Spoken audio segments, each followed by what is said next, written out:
Iron sharpeneth iron, so a man sharpeneth the countenance of his friend.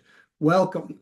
You are a weapon of warfare, my friend, if you are a truly regenerate, born again believer. Now, you might be a sword or a spear, an axe or an arrow. God sharpens the true believer as a warrior would sharpen the weapons in his own arsenal. All of these things represent and point to the Christian in one way or another in the hand of God against the opposition forces. Prophets and witnesses alike proclaim his word that he uses to overcome and slay his enemies during times and seasons of judgment.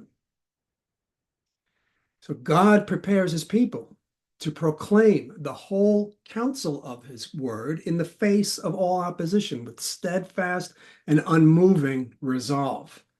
Despite all attempts to silence or intimidate the true believer from speaking the truth, they will never shrink back. God wields the believer as a sharpened sword and gives them iron boldness, as it were. Now, before we get started, it's important to note that the book of Proverbs are parables.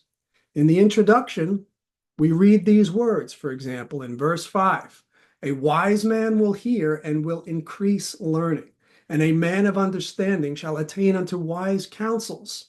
To understand a proverb and the interpretation, the words of the wise and their dark sayings.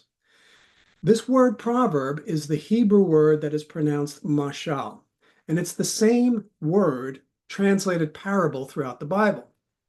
It is a means for hiding truth.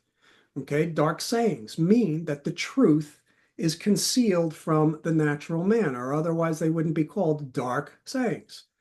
Now, they might hear the words being read from the book, but only a wise man will hear and increase learning because they have been given the spiritual ears to hear. Jesus said often, he that has ears to hear, let him hear. Many overlook this and only see principles for godly living in the church and in the world.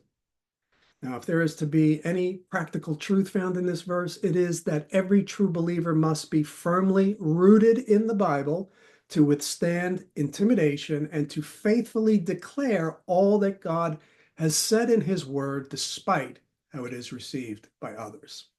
So with that said, let's go ahead and jump in.